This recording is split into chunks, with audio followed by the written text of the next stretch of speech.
The Gospel according to John. John 19.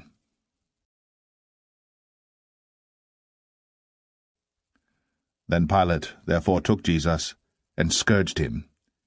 And the soldiers plaited a crown of thorns, and put it on his head. And they put on him a purple robe, and said, Hail, King of the Jews! And they smote him with their hands. Pilate therefore went forth again, and saith unto them, Behold, I bring him forth to you, that ye may know that I find no fault in him. Then came Jesus forth, wearing the crown of thorns and the purple robe. And Pilate saith unto them, Behold the man! When the chief priests therefore and officers saw him, they cried out, saying, Crucify him! Crucify him! Pilate saith unto them, Take ye him and crucify him, for I find no fault in him. The Jews answered him, We have a law, and by our law he ought to die, because he made himself the Son of God. When Pilate therefore heard that saying, he was the more afraid, and went again into the judgment hall, and saith unto Jesus, Whence art thou? But Jesus gave him no answer. Then saith Pilate unto him, Speakest thou not unto me? Knowest thou not that I have power to crucify thee, and have power to release thee? Jesus answered, Thou couldst have no power at all against me, except it were given thee from above. Therefore he that delivered me unto thee hath the greater sin. And from thenceforth Pilate sought to release him. But the Jews cried out, saying, If thou let this man go, thou art not Caesar's friend. Whosoever maketh himself a king speaketh against Caesar. When Pilate therefore heard that saying, he brought Jesus forth, and sat down in the judgment seat in a place that is called the Pavement, but in the Hebrew Gabbatha. And it was the preparation of the Passover, and about the 6th hour. And he saith unto the Jews, Behold your king! But they cried out, Away with him! Away with him! Crucify him! Pilate saith unto them, Shall I crucify your king? The chief priests answered, We have no king but Caesar. Then delivered he him therefore unto them to be crucified. And they took Jesus, and led him away. And he, bearing his cross, went forth into a place called the place of a skull, which is called in the Hebrew Golgotha, where they crucified him, and 2 other with him, on either side one, and Jesus in the midst. And Pilate wrote a title, and put it on the cross, and the writing was, Jesus of Nazareth, the King of the Jews. This title then read many of the Jews, for the place where Jesus was crucified was nigh to the city, and it was written in Hebrew, and Greek, and Latin. Then said the chief priests of the Jews to Pilate, Write not the King of the Jews, but that he said, I am the King of the Jews. Pilate answered, What I have written, I have written.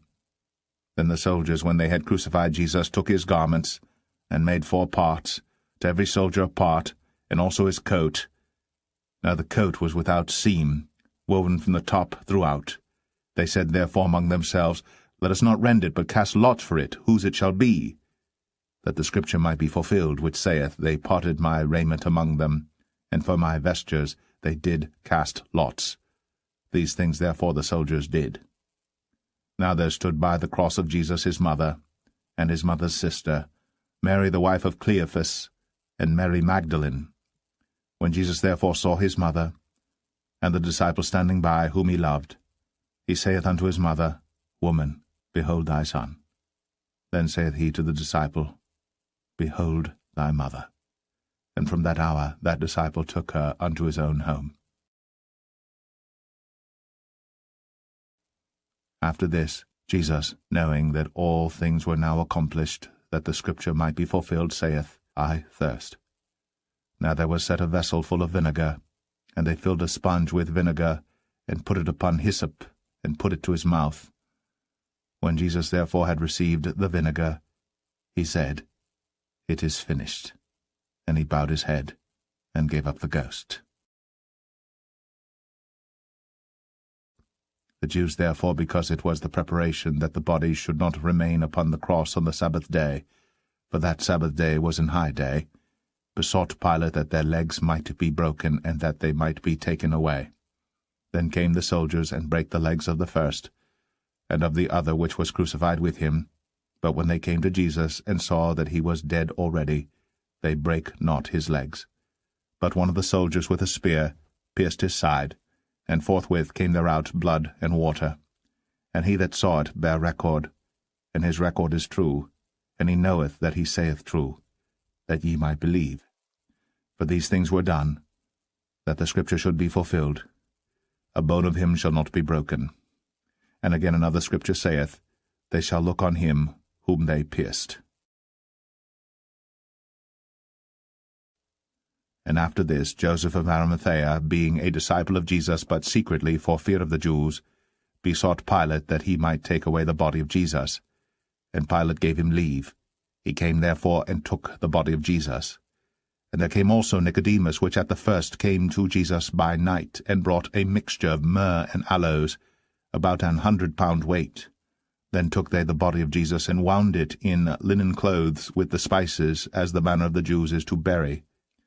Now in the place where he was crucified there was a garden, and in the garden a new sepulchre, wherein was never man yet laid.